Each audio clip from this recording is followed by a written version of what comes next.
불편하지 않으신 분들은 함께 일어나서 하나님 말씀 합독하도록 하겠습니다. 오늘 선포될 말씀은 신약성경 마태복음 5장 14절에서 16절 말씀입니다.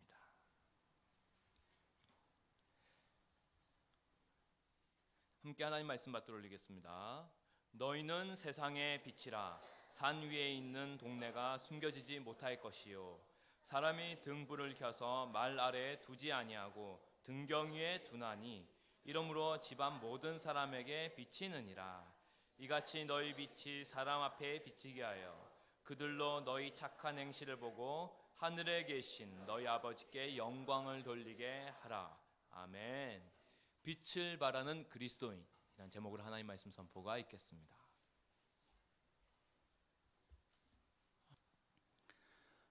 이 세상 속에서 살아가는 그리스도인들을 가리켜서 예수님은 세상의 소금과 빛이라고 말씀하셨습니다.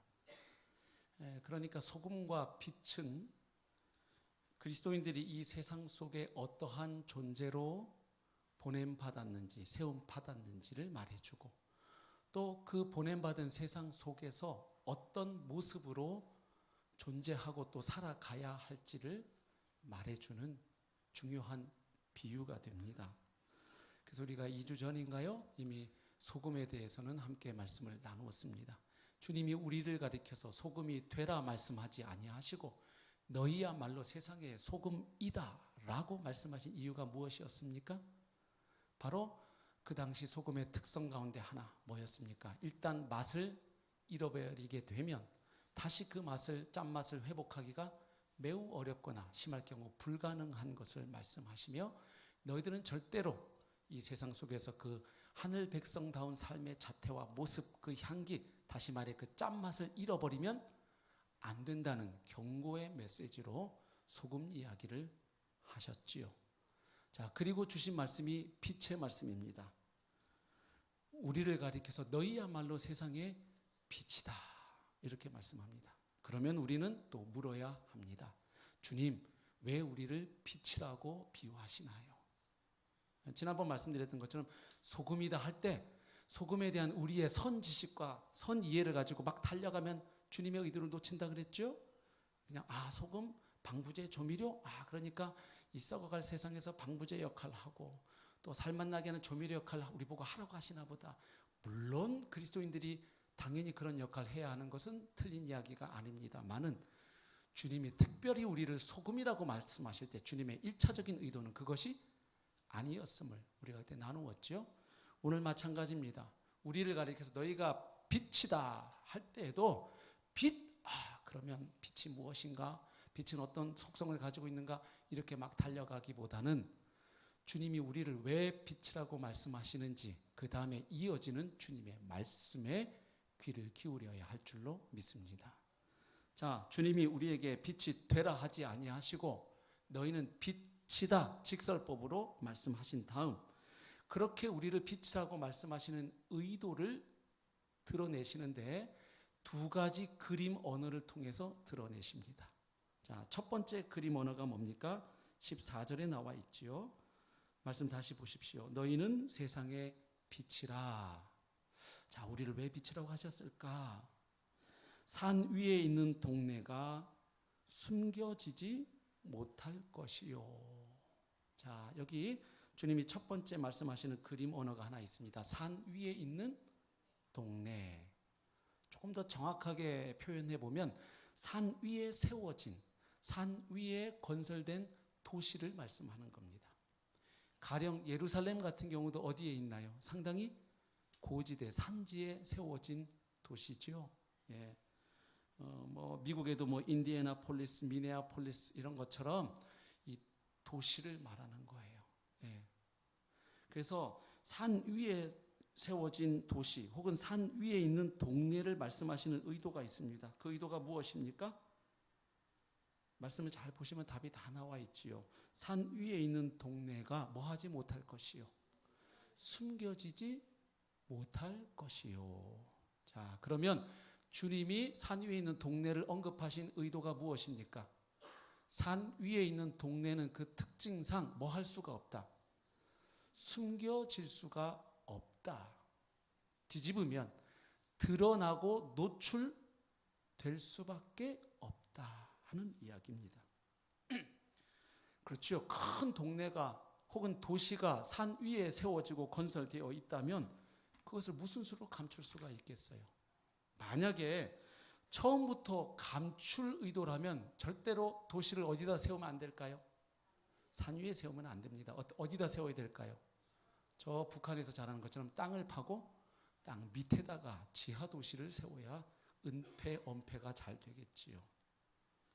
그러니까 산 위에 건설된 도시는 당연히 숨겨질 수가 없는 것입니다.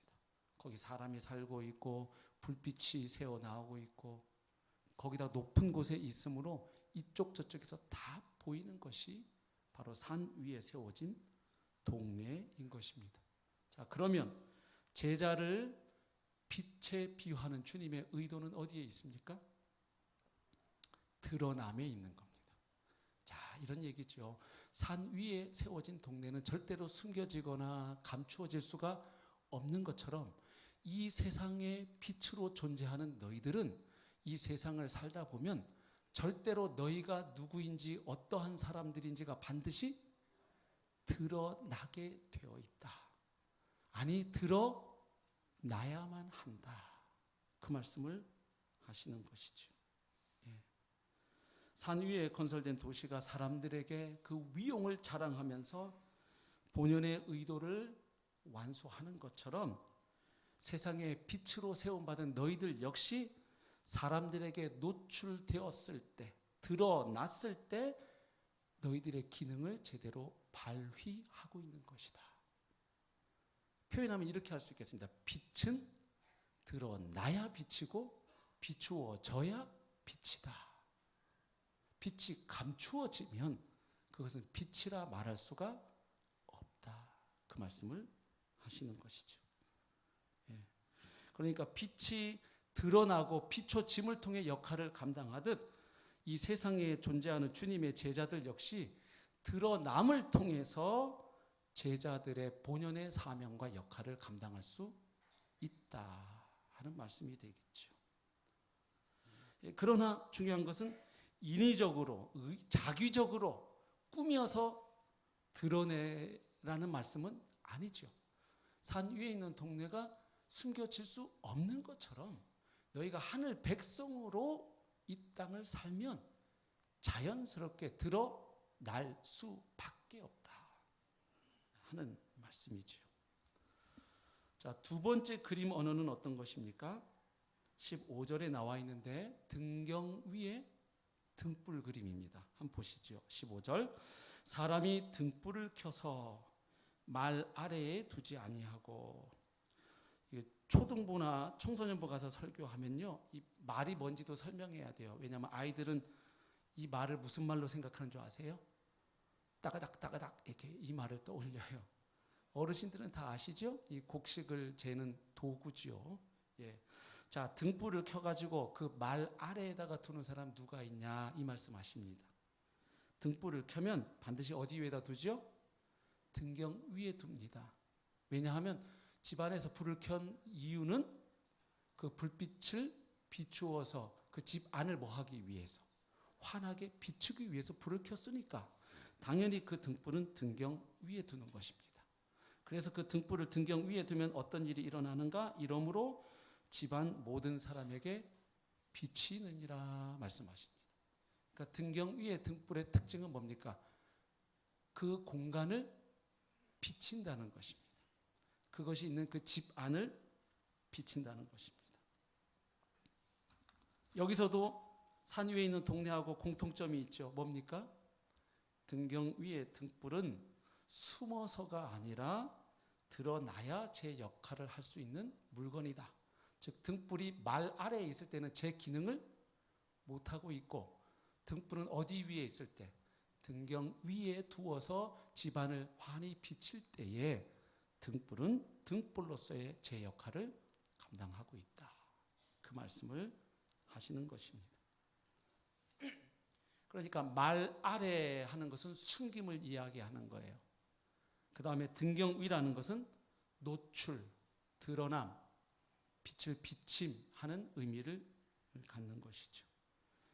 그럼 결국 주님께서 제자들을 가리켜서 혹은 하나님 나라의 백성들, 성도들을 가리켜서 빛이라고 비유하시는 주님의 의도는 무엇입니까? 이 어두운 세상을 밝혀라, 그런 의미 당연히 있겠지만 더 중요한 것이 뭡니까? 너희는 이 어두운 세상에서 반드시 빛으로 드러나야 한다는 것입니다. 예. 모두 산 위에 있는 도시, 등경 위에 놓인 등불, 똑같은 공통점은 뭐냐? 드러난다, 노출된다 하는 의미이죠. 그러면 결국 제자들을 가리켜서 빛이라고, 특별히 세상의 빛이라고 말씀하시는 주님의 의도는 이렇게 요약할 수 있습니다. 너희는 드러나야 할 존재들이야 하는 말씀입니다. 드러나야 돼 하는 말씀입니다. 즉 빛이 드러나지 않으면 빛의 역할을 제대로 감당하지 못한다고 말할 수 있는 것처럼 너희들 역시 세상 사람들에게 드러나지 않으면 제자로서 혹은 하늘 백성으로서 역할을 제대로 감당하지 못하는 게 된다. 그 말씀을 하시는 것이죠. 그래서 어떻게 그러면 우리들이 드러날 수 있는가 설명하는 것이 바로 16절이 되는 것이죠. 16절 이같이 하는 말이 뭡니까? 산 위에 있는 동네가 숨겨지지 못하고 그 빛이 다 드러나듯이 또 등경 위에 둔 등불이 다 빛이 드러나서 그 집안을 비추듯이 이처럼 하는 말입니다. 이처럼 너희 빛이 세상 사람들 앞에 비치게 해야 한다. 자, 그런데 어떻게 비친다는 것이죠? 그들로 하여금, 즉 세상 사람들, 하나님을 모르는 그 사람들로 하여금 보게 하라는 겁니다. 무엇을 보게 하라고 말씀합니까? 너희 착한 행실을 보게 해야 한다 말씀하십니다. 자, 여기서 착한 행실이 뭘 말할까요? 다른 사람 배려하고 섬기는 거, 또 가난한 사람 도와주는 구제, 친절하게 대하는 거, 남에게 패 끼치지 않는 거, 착하게 구는 거, 이 정도 말씀일까요? 당연히 그런 거 포함 당연히 합니다. 만약 세상 사람들이 볼 때 그리스도인들이 매너도 없고 예절도 없고 지밖에 모르고 뭐 그러면 어떻게 빛의 역할을 하겠어요?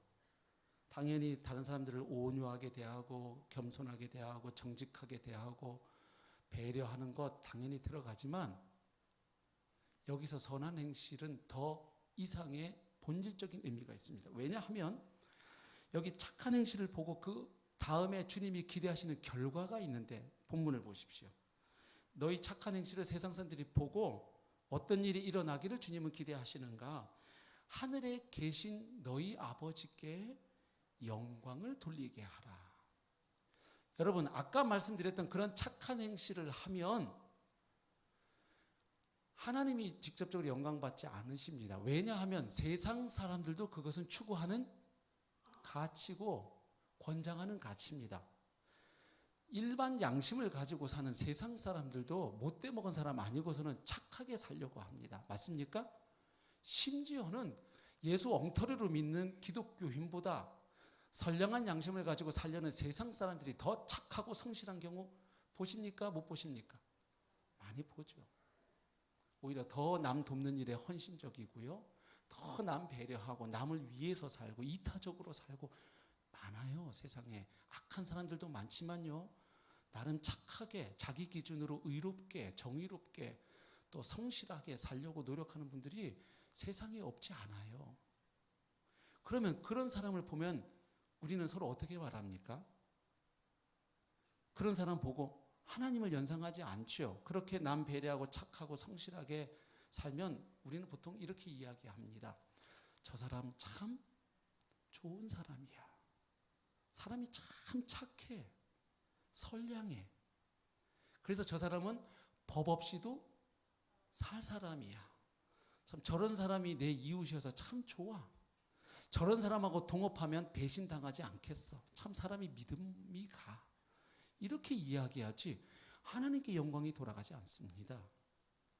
그러니까 세상이 그리스도인들의 착한 행실, 선한 행실을 보고 하나님 아버지께 영광을 돌리게 하라는 말씀은 무엇을 담고 있습니까? 우리의 그 선한 행실이 무엇인지 좀 이따 설명하겠지만 그것을 보았을 때 주님이 기대하시는 결과가 뭐냐? 세상 사람들이 그것을 딱 보고 저 사람들이 저렇게 사는 까닭은 저 사람들의 어떠함이 아니고 저 사람들이 주라고 고백하는 예수 때문이야. 저들이 아버지라고 고백하는 하나님 때문에 저 사람들은 우리와 다르게 저렇게 살고 있구나. 이것을 보게 하라는 거예요. 저들의 저 다른 삶, 저 다른 인격, 저 다른 냄새, 저 다른 독특한 짠 맛은 그 근본 원인이 저들을 다스리고 통치하시는, 그리고 저들을 인도하고 보호하시고 복 주시는 하나님 때문이야. 이것을 보게 하라는 것입니다. 그러므로 여기 선한 행실은 단순히 그냥 우리가 인본적으로 그냥 착하게 사는 거 그 정도의 의미가 아니에요. 하늘 백성다운 삶의 자태, 이 세상과는 구별될 수밖에 없는, 그래서 소금의 짠맛이라고 표현할 수밖에 없고 어두운 세상의 빛으로 드러날 수밖에 없는 차별화되는 그 삶, 그 생활 양식, 그 인격, 그 삶의 자태와 향기를 의미하는 것이지요. 그럼 마태복음 문맥에서는 특별히 어떤 삶입니까? 바로 산상수훈 앞부분에 나오는 말씀이지요. 저희가 지금 소금과 빛이 마태복음 5장 13절부터 16절인데요. 이 바로 앞단락에 있는 내용이 바로 그 유명한 팔복의 말씀 아닙니까? 그렇죠? 5장 3절을 보십시오. 심령이 가난한 자는 복이 있다. 천국이 그들의 것이다. 세상의 가치와 전혀 다른 삶을 말합니다. 어떻게 가난한 자가 복이 있습니까? 4절 애통하는 자는 복이 있나니 그들이 위로를 받을 것이다. 어떻게 애통하는 자가 복되다고 말할 수 있어요?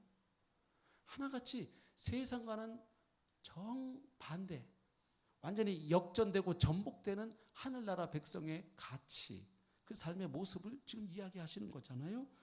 5절 온유한 자는 복이 있나니 그들이 땅을 기업으로 받을 것이며, 여러분 대한민국 현실에서 온유하면 땅을 받는 게 아니라 있던 땅도 빼앗겨요. 그런데 지금 주님 반대로 얘기하셔요. 온유한 자가 복이 있다. 6절 의에 줄이고 목마른 자가 복이 있다. 그들이 배부르게 된다. 7절 긍휼히 여기는 자, 남을 긍휼히 여기서 자기 거 퍼주는 사람 대한민국에서 손해보는 거 아세요? 그래서 부모들이 요즘 애들한테 가르쳐요. 남 일에 끼지 마라. 저기 뭐 누구 죽어간다고 괜히 그 도구로 나서면 네가 칼침 맞아 죽는다. 그냥 모른 척해라. 요즘 그렇게 가르친대요. 긍휼히 여기는 자는 복이 있다. 그들이 긍휼히 여김을 받는다. 8절 마음이 청결한 자는 복이 있다. 그들이 하나님을 본다. 오늘 우리가 사는 사회 속에서 마음이 청결하면 부대끼는 거 아세요? 혼자 골골거리다 죽기 딱 좋아요. 적당히 때 묻어서 살아야 이게 세상이 사라지지. 청결하게 살려고 작심해 보십시오. 9절 화평하게 하는 사람 복이 있다. 화평케 하려고 피스메이커 역할을 자임하시면요, 좌우에서 얻어맞아요. 잘못하면 양쪽에서 얻어맞아요. 10절이 더 충격적이죠. 의를 위하여 박해를 받은 자는 복이 있다. 천국이 그들의 것이다. 나 때문에 너희들 욕먹고 박해받으면 기뻐해라. 즐거워해라. 너희에게 상이 크다. 그리고 이어지는 말씀이 13절입니다. 너희는 세상의 소금이야. 그 다음 너희는 세상의 빛이야. 지금 본문이 이렇게 이어진단 말이죠. 그러니까 여기서 말하는 그 소금의 짠 맛, 여기서 말하는 그 빛의 드러남은 뭘 말하는 겁니까?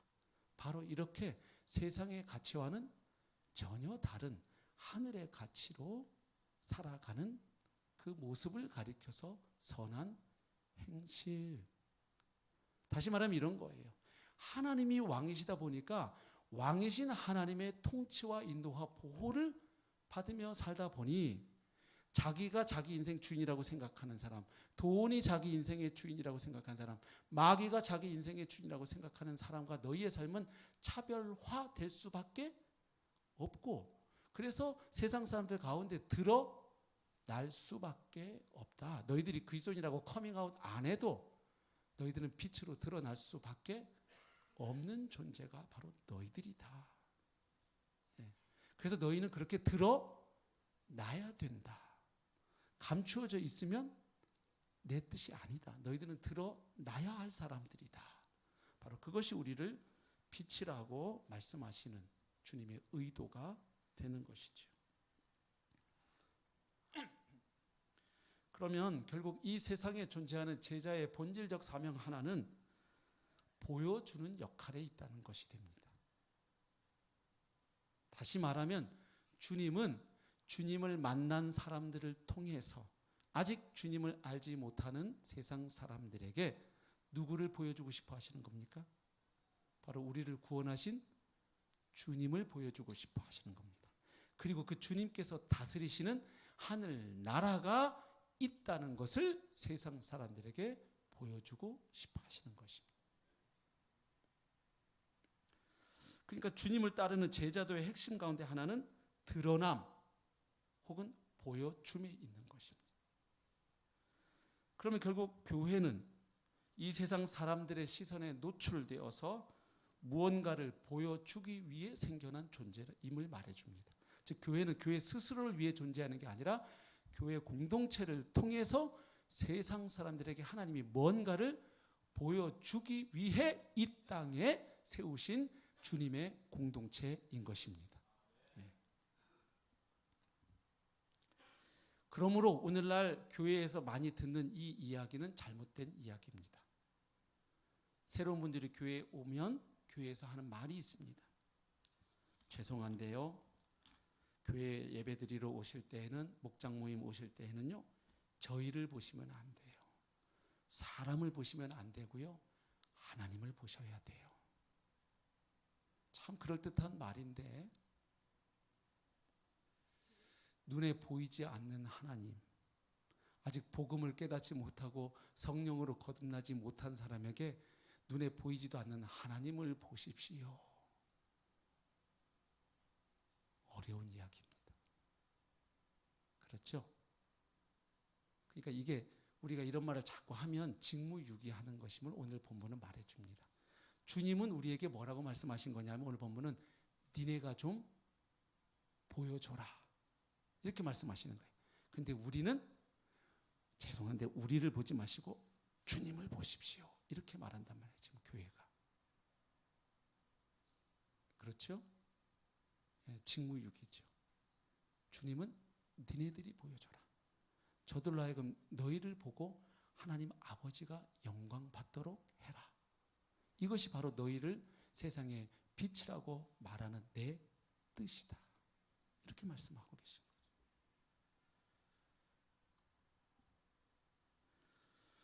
그러니까 이 제자들의 공동체는 세상 가운데 이 쇼 윈도우하고 같은 거예요. 백화점에 딱 그 물건을 진열해 놓고 딱 보게 하듯이 하나님께서 먼저 하나님을 만나서 구원받은 사람들, 이들을 세상 이곳저곳에 딱 세워놓으시고 세상 사람들에게 이렇게 제시하고 싶으신 거예요. 봤니? 봤니? 봤니? 이들을 이렇게 변화시키고 이들을 이렇게 살게 하는 분이 바로 나야. 너도 내 앞으로 와야 돼. 이거 하고 싶으신 거죠. 그러니까 우리가 이 사명에 실패하면 결국 이 세상의 빛으로 우리를 파송하신 주님의 뜻이 이루어지지 않게 되는, 즉 우리의 사명에 실패하는 것이 되는 것이죠. 그러니까 구원받은 목적이 여기에 있는데 많은 경우 한국교회 성도들이 구원을 이렇게 이해하고 있어요. 예수 믿어서 이 땅에서는 잘 먹고 잘 살다가 죽어서는 천당 들어가는 것, 이렇게 돼 있단 말이에요. 우리를 구원해 주신 것은 단지 나중에 지옥 안 들어가기 위한, 당연하고 그건 어마어마하게 큰 구원이지요. 그뿐만 아니라 우리를 그리스도 안에 죄와 흑암의 권세에서 그리스도의 나라로 옮기신 이유는 이곳에서 하나님의 통치를 받으며 살 뿐만 아니라, 그래서 하나님 나라 영생을 이 땅에서도 누리며 살 뿐만 아니라 그런 우리를 통해서 세상의 사람들이 하나님을 발견하고 하나님의 나라를 발견하기 원하시는 것이 우리를 구원하신 하나님 아버지의 목적인 줄로 믿습니다. 이것을 놓치지 말라는 거예요. 왜 우리가 구원받았는지, 하나님의 은혜로 왜 하나님 나라 안에 들어와 있는지를 너희들이 늘 기억하고 이 세상을 살아가야 할 것을 주님은 말씀하고 계시는 것입니다.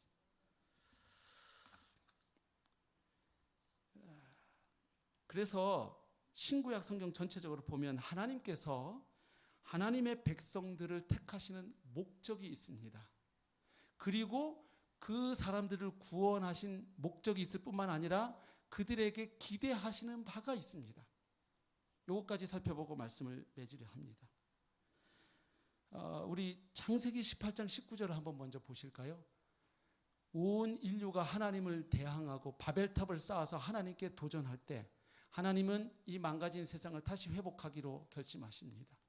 그리고 하나님의 나라를 다시 회복하기 위해서 한 사람 아브라함을 부르시는 것으로 하나님의 구속의 역사를 펼치시는데, 그 아브라함을 선택하신 목적을 주님이 말씀하셔요. 우리 창세기 18장 19절 말씀 한번 같이 읽겠습니다. 시작. 내가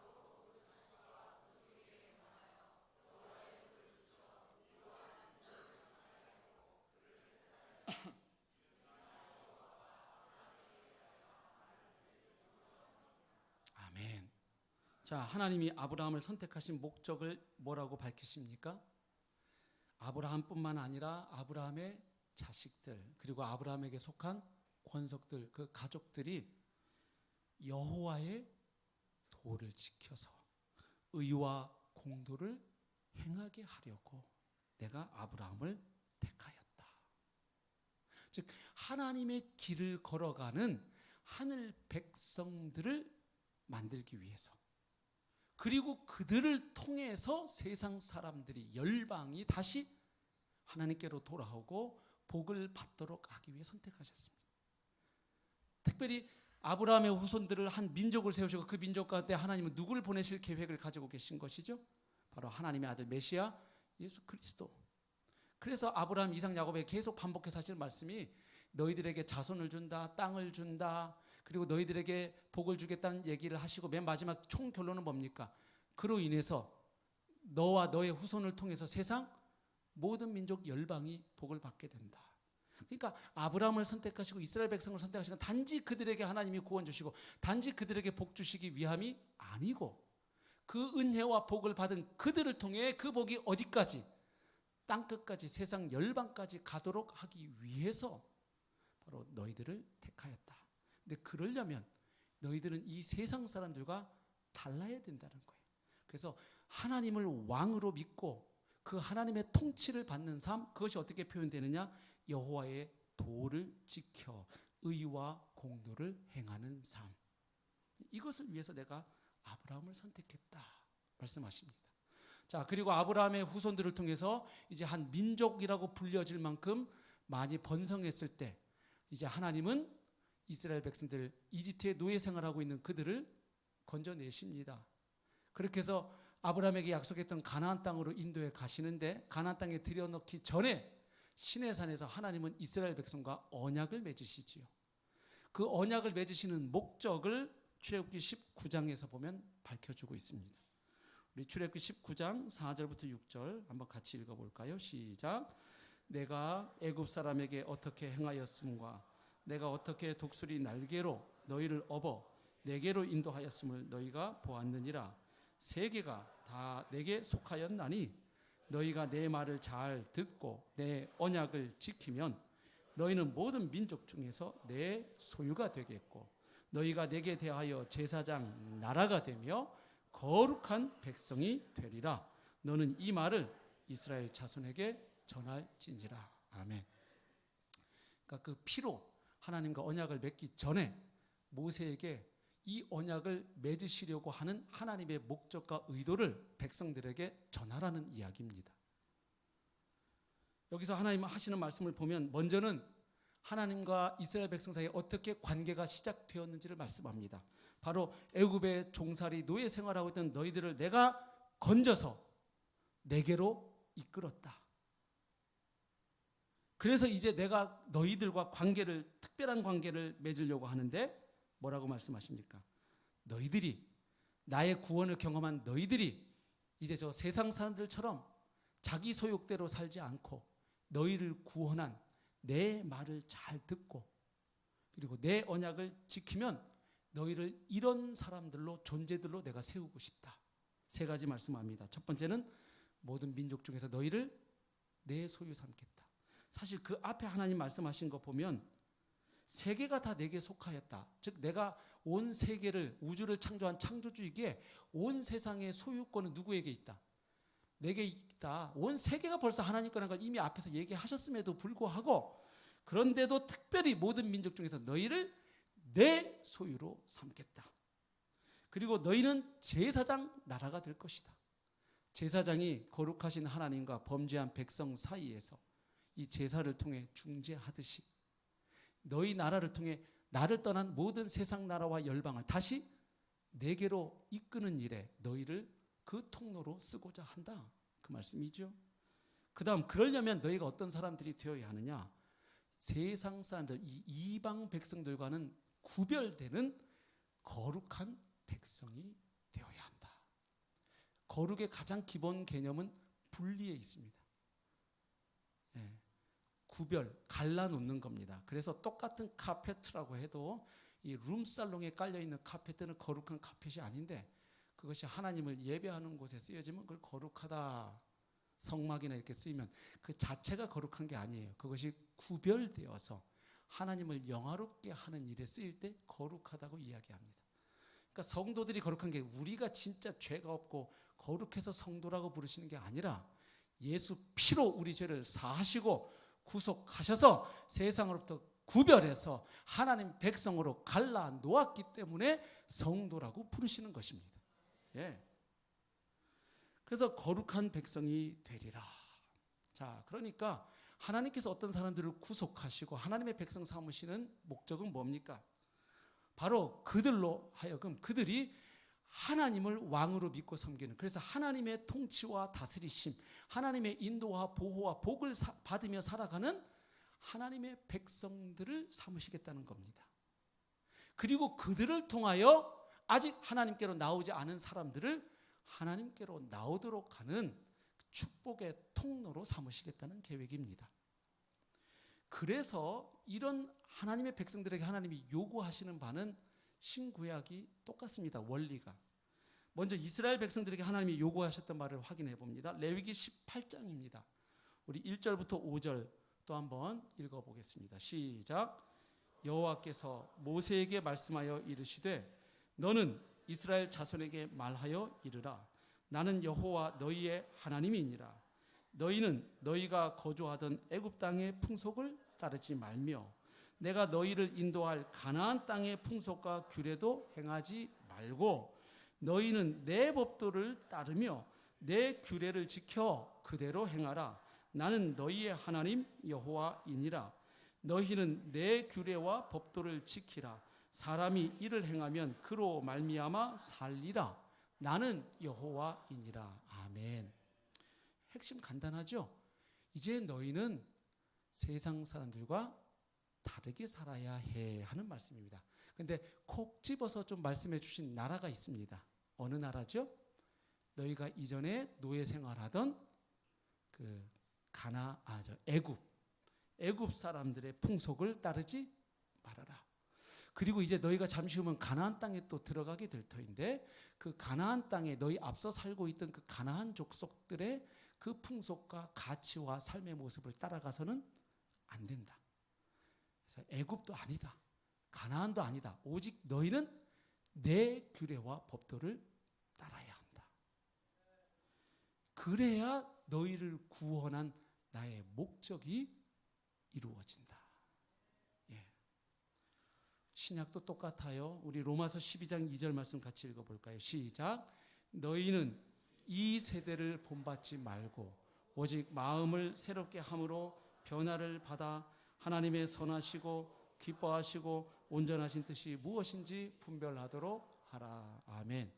그 앞부분에 복음의 도를 충분히 설명하고 난 뒤에 이제 바울이 그 복음에 합당한 삶을 12장 1절부터 권면하지요. 그래서 12장 1절에서는 우리 몸을 하나님이 기뻐하시는 거룩한 사한 제사로 산 제물로 드릴 것을 이야기하고, 그리고 2절에서는 또 어떻게 표현합니까? 이제 구원받은 너희, 복음을 깨달은 너희는 이 세대를 본받지 말아야 한다. 동화되어서는 안 된다. 그리고 하나님의 뜻을 분별하고 살아가야 한다.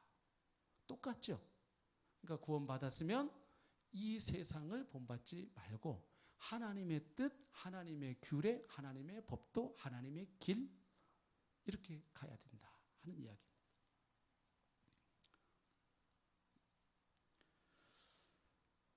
그러면 이 땅에서 빛으로 드러나기 위해서 우리가 살아야 할 그 삶, 어떻게 살 수 있습니까?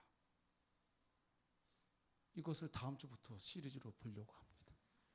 네. 그걸 오늘 얘기하면 되게 못 가시잖아요. 네. 다시 말하면 복음을 살아내는 삶을 통해서 우리가 빛으로 드러납니다. 그러면 복음을 이미 알고 있고 깨달은 우리가 복음을 어떻게 그러면 살아내느냐, 이 부분을 이제 다음 주부터 몇 주간 계속 함께 나누려고 합니다. 그 복음을 살아내는 삶을 통해서 우리가 이 세상의 빛으로 드러나게 될 줄로 믿습니다. 그러면 오늘 우리가 나누고 마무리하면서 적용할 부분은 이 부분을 좀 말씀드리고 맺어야 되겠습니다. 이 세대를 본받지 말아라 그랬고, 너희는 애굽 땅과 가나안 땅의 풍속과 규례를 따르지 말라고 할 때 그것이 의미하는 바가 뭔지만 말씀드리겠습니다. 성경에 보면 하나님 나라와 경쟁하는 나라들 혹은 제국들이 등장하지요. 대표적으로 구약에는 애굽과 가나안 혹은 바벨론입니다. 그리고 신약에서는 로마 제국입니다. 이 제국들의 특징이 있습니다. 가치가 있어요. 그것을 따라가지 말라는 것입니다. 하나님이 제시하시는 그 고유한 삶의 가치를 따르기 위해서는 너희들은 하나님 나라와 경쟁하는 그런 이방 나라의 가치와 체계를 따라가지 말 것을 요구하십니다. 자, 그러면 애굽 땅의 가치는 어떻게 요약될 수 있겠습니까? 한마디로 노예 생활과 착취의 세계관입니다. 성경에 나타나는 이 이집트, 애굽은 자신들에게 포로로 잡힌 이스라엘을 착취하고 가혹한 노동을 시키는 나라로 등장합니다. 그래서 그 가운데 이스라엘 백성들이 하나님을 향하여 부르짖었고, 하나님이 그 부르짖는 소리를 들으시고 아브라함과 맺은 언약을 기억하사 모세를 보내셨던 것입니다. 결국 애굽의 문화는 어떤 문화입니까? 인간을 착취의 대상으로 대할 뿐만 아니라 노예 근성을 양산하는 문화입니다.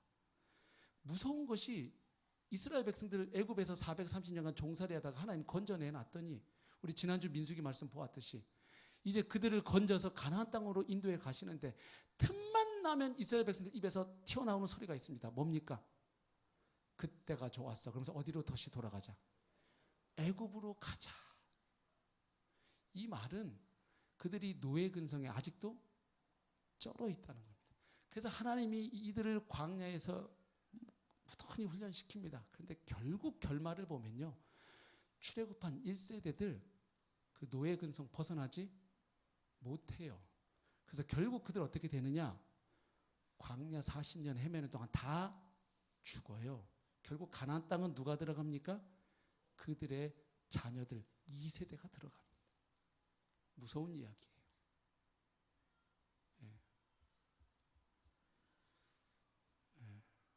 1세대 중엔 여호수아와 갈렙이 들어가요. 그리고 1세대 그들을 인도했던 모세 본인도 못 들어갑니다. 자, 그래서 이 노예 근성이 얼마나 무서운지 알 수 있는데, 이것이 오늘날 과거의 애굽에만 있는 게 아니라 오늘날 우리에게도 이 문화가 있어요. 어떤 문화냐? 착취 문화입니다. 예를 들면 기업을 경영하면서 그 근로자들에게, 노동자들에게 정당하게 주어야 할 그 계약한 조건대로 임금을 주지 않는 거 다 비슷한 문화입니다. 그들에게 기본적으로 보장되어야 될 그 삶의 질을 허락하지 않는 것, 자기들은 온갖 것을 다 누리면서 막 회계 조작해가지고, 그 대우조선이라든지 보십시오. 그렇게 많은 적자가 나고 있는데 흑자가 난 것으로 돌려서 그 임직원들 성과급 나누어 먹은 액수를 보십시오. 그 다 국민 세금 공적 자금 들어가는데 주인 없는 회사가 되다 보니까 다 뜯어갔잖아요. 지금 책임지는 사람 한 사람도 없고.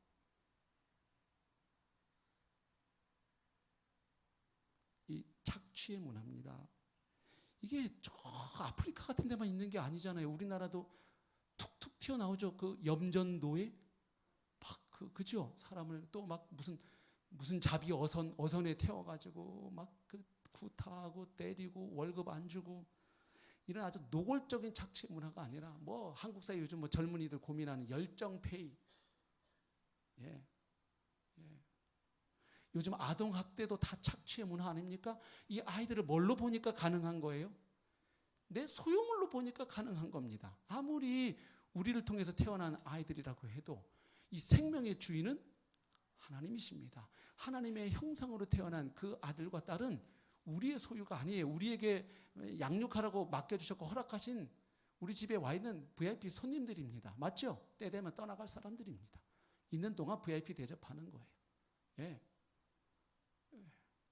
근데 그 아이들을 그렇게 성적으로 막 이 폭행으로 아이들을 그렇게 괴롭히고 자기 아이들을 밥을 굶기고 학교를 몇 달, 몇 년을 보내지를 않고 죽은 다음에 미라 상태로 만들어 놓고 자루에 넣어가지고 냉장고에 보관하고 이런 끔찍한 일이 대한민국 사회에 일어나고 있습니다. 예, 이런 극단적인 것만이 아니라 남의 것을 정당한 것을 빼앗으려 하는 그가 받아야 할 몫을 주지 않고 내가 가로채는 행위 이거 다 착취 문화입니다. 그러니까 예를 들어서 우리가 그리스도인으로서 기업을 경영한다고 하면서 이 수익을 많이 내서 내가 교회를 헌금 많이 하고 교회도 개척하고 선교 헌금 많이 보내겠다고 하는 마음은 좋은데 그걸 위해서 수익을 많이 내기 위해서 정당하게 그 직원들에게 가야 할 몫을 만약에 챙겨가지고 그걸 가지고 하나님께 헌금한다. 하나님 받으실까요? 그렇죠? 예. 애굽의 착취의 문화, 가나안 땅은 또 어떤 문화입니까? 한마디로 말하면 풍요를 위한 우상 숭배의 문화입니다. 가나안 백성들이 가장 대표적으로 섬겼던 신은 바알과 아세라 신입니다. 이 신들은 풍요와 다산을 가져다 주는 신으로 믿고 경배했습니다. 그래서 이스라엘 백성들이 이 덫에 걸려들어요. 왜냐하면 애굽에 있는 400여 년 동안은 노예 생활했고요. 그리고 나와서 광야 40년은 그냥 늘 이동해 다니는 유목민처럼 살았습니다. 그리고 이제 비로소 가나안 땅 들어가니까 그들에게 무슨 생활이 시작되냐? 정착 생활이 시작되니까 이제는 그 땅에서 뭘 해서 먹고 살아야 합니까? 농사를 해서 먹고 살아야 하는 거예요. 그런데 이스라엘 백성들이 가만 보니까 이 농사의 선진 기술은 누가 갖고 있어요? 가나안 사람들이 가지고 있는 거예요. 그들은 그 땅에 이미 그 전부터 정착해 있었으니까 그 땅의 토질과 기후와 그 모든 것을 알고 있잖아요. 그러니까 어떻게 농사해야 여기서 먹고 사는지 풍년이 온지 다 알고 있어요. 근데 가만 보니까 그들이 섬기는 신이 있는데 누구예요? 바알과 아세라 신인 거예요. 그들이 날씨를 관장하고 비를 내려주고 그래서 풍년이 온다. 그래서 이스라엘 백성들은 하나님을 버린 적은 없지만요. 양다리는 계속 걸칩니다. 보험을 하나 더 들기로 한 거예요. 우리가 알고 있는 여호와 신은 전쟁의 신이다. 애굽 바로와 싸워서 이기신 분이다. 오는 동안 이 아말렉 족속을 쳐서 멸하신 신이다. 그리고 가나안 땅에 살고 있는 이 족속들과 싸울 때마다 여리고성을 점령하게 하시고 아이성을 점령하게 우리의 모든 싸움에 앞서 친히 앞서행하셔서 우리에게 승리를 주시는 전쟁의 신으로 이해한 거예요. 그러니 이 땅에서 농사 짓고 먹고 사는 이 풍년은 날씨의 문제는 또 누구 하나 보험을 더 들어야 될까요? 바알과 아세라를 하나 추가해야 되겠다. 그래서 여러분 이스라엘 백성은요 완전히 하나님 완전히 버린 적은 없어요. 꼭 하나님 앤 뭐 이렇게. 그래서 그것을 하나님은 우상 숭배로 간음으로 보시는 것입니다. 마치 한 남편 한 아내가 만나서 결혼을 했는데 이 남자도 좋고 저 남자도 좋고 이 여자도 좋고 저 여자도 좋으면 제가 아내에게 사랑을 고백하면서 이렇게 말하면 안 되잖아요. 여보 저는 옆집에 사는 미스 김도 좋고 윗집에 사는 미스 오도 좋고 다 좋아요. 근데 당신이 최고예요. 딱이 맞고 이혼 소리 안 받으면 다행이지. 밥도 못 얻어먹죠. 그거는 아내를 사랑하지 않는 것이지요. 그래서 하나님도, 예수님도 너희가 하나님과 재물을 겸하여 섬길 수 없다. 딱 잘라서 얘기하죠. 좀 좋게 얘기해 주시면 좋잖아요. 하나님을 첫째로 모셔라. 그리고 돈은 두 번째다. 이러면 얼마나 우리가 은혜를 많이 받고 신앙생활 잘할 텐데 자르시잖아요. 하나님과 재물 둘 사이에 선택해라. 중립은 없다. 현대의 물신주의 문화, 만몬. 오늘날 우리가 뉴스를 통해서 보는 범죄의 거의 대부분은 항상 다 보시면 근본 원인이 무슨 문제든가요? 다 돈 문제 아닙니까? 있는 사람은 있는 사람대로, 없는 사람은 없는 사람대로.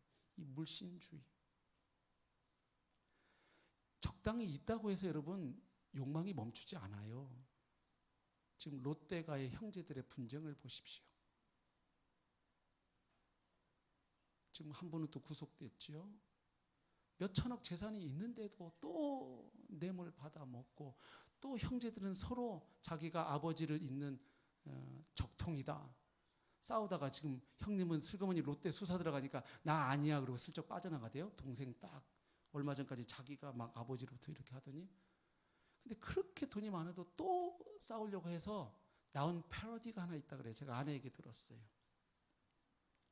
아니 그렇게 평생 다 쓰지도 못할 돈이 있는데도 또 그렇게 더 가지고 싶으세요? 그랬더니 그